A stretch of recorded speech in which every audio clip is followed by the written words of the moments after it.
ಸ್ವಾಭಿಮಾನಿ ನ್ಯೂಸ್ಗೆ ಸ್ವಾಗತ. ಇಂದಿನ ಪ್ರಮುಖ ಸುದ್ದಿಗಳು. ಕಾಶ್ಮೀರದ ಪೆಹಲ್ಗಾಂನಲ್ಲಿ ಉಗ್ರರಿಂದ ನಡೆದ ಪ್ರವಾಸಿಗರ ಹತ್ಯೆ ಖಂಡಿಸಿ ಸಾಗರದ ಸಾಂಘಿಕ ವರ್ತಕರ ಸಂಘದಿಂದ ಸಾಗರದ ಪ್ರಮುಖ ಬೀದಿಗಳಲ್ಲಿ ಮೌನ ಮೆರವಣಿಗೆ ನಡೆಯಿತು. ವರ್ತಕರು ತಮ್ಮ ಅಂಗಡಿ ಮುಂಗಟ್ಟುಗಳನ್ನು ಮುಚ್ಚಿ ಮೆರವಣಿಗೆಯಲ್ಲಿ ಭಾಗವಹಿಸಿ ಪೆಹಲ್ಗಾಂನಲ್ಲಿ ಹತ್ಯೆಗೀಡಾದ ಪ್ರವಾಸಿಗರಿಗೆ ಮೌನ ಮೆರವಣಿಗೆಯ ಮೂಲಕ ಶ್ರದ್ಧಾಂಜಲಿ ಸಲ್ಲಿಸಿದರು. ಸಾಗರದ ಹಳೆ ಬಸ್ ನಿಲ್ದಾಣದಲ್ಲಿ ಸಭೆ ಸೇರಿ ತೀವ್ರವಾಗಿ ಖಂಡಿಸಿದರು. ಈ ಸಂದರ್ಭದಲ್ಲಿ ಸಾಗರ ವರ್ತಕರ ಸಂಘದ ಮಲ್ಲಿಕಾರ್ಜುನ್, ಸಾಗರ ನಗರಸಭೆಯ ಸದಸ್ಯ ಟಿಡಿ ಮೇಘರಾಜ್, ನಗರಸಭಾಧ್ಯಕ್ಷೆ ಮೈತ್ರಿ ಪಾಟೀಲ್ ಸೇರಿದಂತೆ ಅನೇಕರು ಭಾಗವಹಿಸಿದ್ದರು.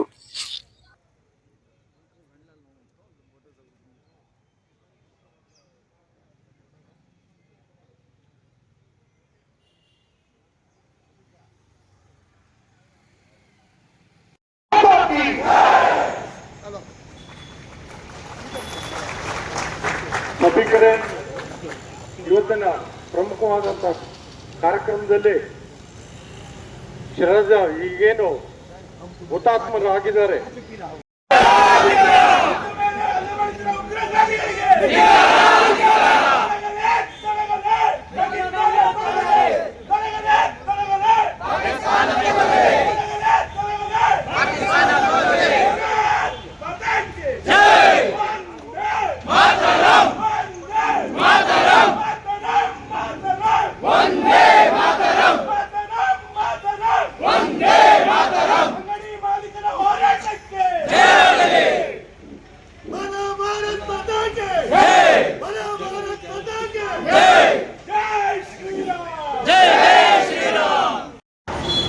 ಕುಟುಂಬಕ್ಕೆ ಆಗಿರುವಂತಹ ಅನ್ಯಾಯ ಇದು ಯಾರಿಗೂ ಆಗಬಾರ್ದು.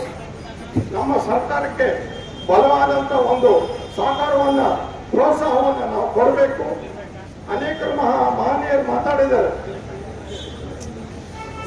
ನಮ್ಮ ರಕ್ಷಣಾ ಇಲಾಖೆ ದೌರ್ಬಲ್ಯ ಅಂತ ಹೇಳಿ, ದೌರ್ಬಲ್ಯ ಅಲ್ಲ, ಅವರು ಸಹ ನಮಗೆ ಮನುಷ್ಯರು. ಕುಟುಂಬ, ತಂದೆ ತಾಯಿ ಹೆಂಡತಿ ಮಕ್ಕಳು ಎಲ್ಲ ಬಿಟ್ಟು ಗಡಿ ರಕ್ಷಣೆಗೆ ಹೋಗಿದ್ದಾರೆ. ಏನಾರ ನ್ಯೂನತೆ ಇದ್ರೆ ಅದು ನಾವು ಸರ್ಕಾರದ ಮುಖಾಂತರ ಅದನ್ನು ಸರಿಪಡಿಸ್ಕೋಬೇಕೇ ವಿನಃ ಅವರನ್ನ ಜಗಳದಾಗ್ಲಿ, ಅವ್ರ ಮೇಲೆ ಅನುಮಾನ ಮಾಡೋಂತಾಗ್ಲಿ, ಅವರ ದಕ್ಷತೆಯನ್ನು ಪ್ರಶ್ನೆ ಮಾಡೋಂಥದ್ದು ಸಮಯ ಅಲ್ಲ, ಸಂದರ್ಭವಲ್ಲ, ವಿಷಯವೂ ಅಲ್ಲ. ಅದು ಯಾವುದೇ ಸರ್ಕಾರ ಇರ್ಬೋದು.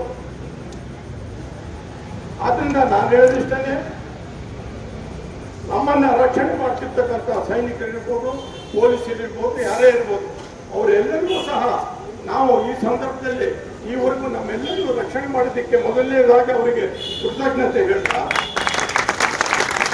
ಮುಂದಿನ ದಿನಗಳಲ್ಲಿ ಏನೇನು ಒಂದು ಸಂದರ್ಭ ಬಂದ್ರೆ ನಾವೆಲ್ಲ ಪೊಲೀಸ್ ಇಲಾಖೆ ಇರ್ಬೋದು, ಆರ್ಮಿ ಇರ್ಬೋದು, ಕೇಂದ್ರ ಸರ್ಕಾರ ಇರ್ಬೋದು, ರಾಜ್ಯ ಸರ್ಕಾರ ಇರ್ಬೋದು, ನಾವೆಲ್ಲ ನಿಮ್ ಜೊತೆಗಿದ್ದೇವೆ. ಉಗ್ರ ಕ್ರಮ ತಗೋಬೇಕು, ಇಂಥ ಘಟನೆಗಳು ಆಗದೆ ನೋಡ್ಕೋಬೇಕು ಅಂತ ಹೇಳ್ತಾ ಈ ಸಭೆಯನ್ನು ಉದ್ದೇಶಿಸಿ ಹೇಳಿ ಅಂತ ಯಾಕೆ ಕಳಿಸ್ತೇನೆ ಅಂತಂದ್ರೆ, ನಿಮಗೆ ತಾಕತ್ತಿದ್ರೆ ಎದುರಿಗೆ ಬಂದು ಹೊಡಿತೇವೆ ಅನ್ನೋದನ್ನ ಹೇಳಬೇಕು. ಅದು ಬಿಟ್ಟು ಪ್ರವಾಸಕ್ಕೆ ಬಂದಿರತಕ್ಕಂತ ಮುಕ್ತ ಮನಸ್ಸುಗಳನ್ನ, ಹೃದಯಗಳನ್ನ ಹಿಂಬಾಗಿಲಿಂದ ಬಂದಿರತಕ್ಕಂತ ಹೇಳಿ ಉಗ್ರಗಾಮಿಗಳು 26 ಜನರ ಪ್ರಾಣ ಪಕ್ಷಿಯನ್ನು ಹಾರಿಸಿದ್ದಾರೆ. ಇಂಥ ಸಂದರ್ಭದಲ್ಲಿ ದೇಶಕ್ಕೊಂದು ಸಂದೇಶ ಇದೆ. ಆ ಸಂದೇಶ ಅಂತಂದ್ರೆ, ದೇಶವಾಸಿಗಳು ಜಾತಿಯನ್ನ, ಧರ್ಮವನ್ನ, ರಾಜಕೀಯವನ್ನ ಮೀರಿ ನಾವು 140 ಕೋಟಿ ಭಾರತೀಯರು ನಾವು ಒಂದಾಗಿದ್ದೇವೆ. ಅಮಾಯಕ ಜೀವನವನ್ನ ಬಲಿ ತೆಗೆದಿರ್ತಕ್ಕಂಥ ಆ ಉಗ್ರಗಾಮಿಗಳನ್ನ ಬೆಂಬಲಿಸಿರ್ತಕ್ಕಂಥವ್ರನ್ನ ಬೇರು ಸಹಿತವಾಗಿ ಕಿತ್ತೋಗಿದ್ದೇವೆ ಅಂತಕ್ಕಂಥ ದೃಢ ಸಂಕಲ್ಪವನ್ನು ಮಾಡತಕ್ಕಂಥ ಕಾರ್ಯಕ್ರಮಗಳಿವೆ. ಆ ಸಂದೇಶಕ್ಕೆ ಪೂರಕವಾಗಿ ಸಾಗರದ ವರ್ತಕರ ಬಂಧುಗಳು ಯೋಚನೆ ಮಾಡಿ ನಾಗರಿಕರ ಜೊತೆಗೆ ಸೇರಿ ಇಡೀ ರಾಷ್ಟ್ರಕ್ಕೆ ಮಾದರಿ ಆಗ್ತಕ್ಕಂಥ ಮೌನ ಮೆರವಣಿಗೆ ಜಾಗೃತ ಸಭೆಯನ್ನ ನಮ್ಮೂರಿನ ವರ್ತಕ ಸಂಘದ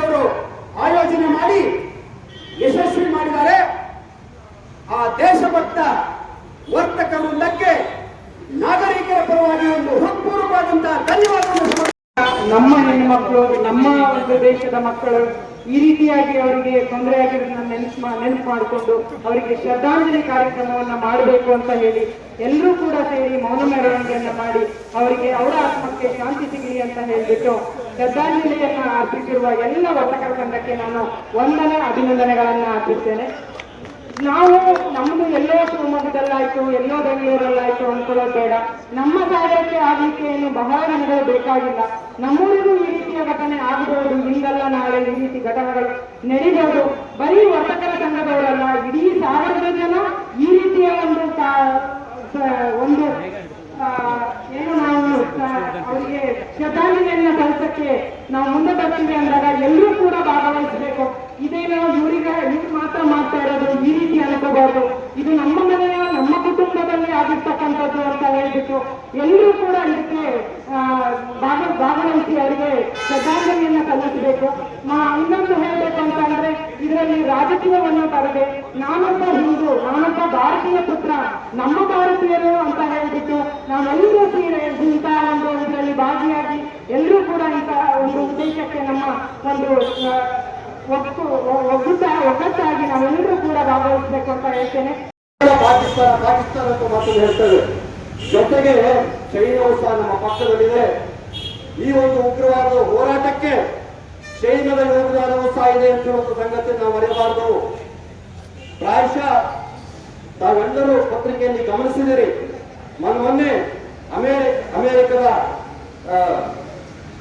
ಉಪಾಧ್ಯಕ್ಷರು ದೇಶಕ್ಕೆ ಬಂದಂತ ಸಂದರ್ಭದಲ್ಲಿ ಇಡೀ ಪ್ರಪಂಚದಲ್ಲಿ ಭಾರತ ದೈತ್ಯ ಶಕ್ತಿಯಾಗಿ ಬೆಳೀತಾ ಇದೆ, ಭಾರತ ಇಡೀ ಪ್ರಪಂಚವನ್ನ ನಿರ್ವಹಣೆ ಮಾಡಬಹುದು ಅಂತ ಹೇಳುವಂತ ಸಂದೇಶ ಯಾವ ಹೋಯ್ತು ಅದು ಚೈನಾಕ್ಕೆ ಅಲ್ಲಿ ನಡಕ ಶುರುವಾಯಿತು. ಆ ನಡಕ ಪಾಕಿಸ್ತಾನದವರು ಉಪಯೋಗಿಸಿದ್ರು ನಮ್ಮ ದೇಶದ ಮೇಲೆ ಬಾಣವನ್ನು ಬಿಟ್ಟರು. ಈ ಸಂಗತಿಯನ್ನು ಅರ್ಥ ಮಾಡ್ಕೊಳ್ಬೇಕು ನಾವು. ನಮಗೆ ಎರಡು ದೇಶ ಸಹ ನಮಗೆ ಇವತ್ತು ಶತ್ರು ರಾಷ್ಟ್ರವೇ. ಅದಕ್ಕೆ ಕೇವಲ ಅಲ್ಲಿ ನಮ್ಮ ಪ್ರಧಾನಿಗಳು ಅಥವಾ ನಮ್ಮ ಕೇಂದ್ರ ಸರ್ಕಾರವೋ ನಮ್ಮ ರಕ್ಷಣಾ ವ್ಯವಸ್ಥೆ ಬಲವಾಗಿದೆ, ಅವ್ರು ಯುದ್ಧವನ್ನು ಮಾಡ್ತಾರೆ ಅಥವಾ ಅವ್ರು ಏನೋ ಕ್ರಮವನ್ನು ತಗೊಳ್ತಾರೆ ಎನ್ನುವಂತ ಸಂಗತಿಯನ್ನು ನಾವು ಕೇವಲ ನಮ್ಮ ತಲೆಯಲ್ಲಿ ಇಟ್ಕೊಳ್ಬಾರ್ದು.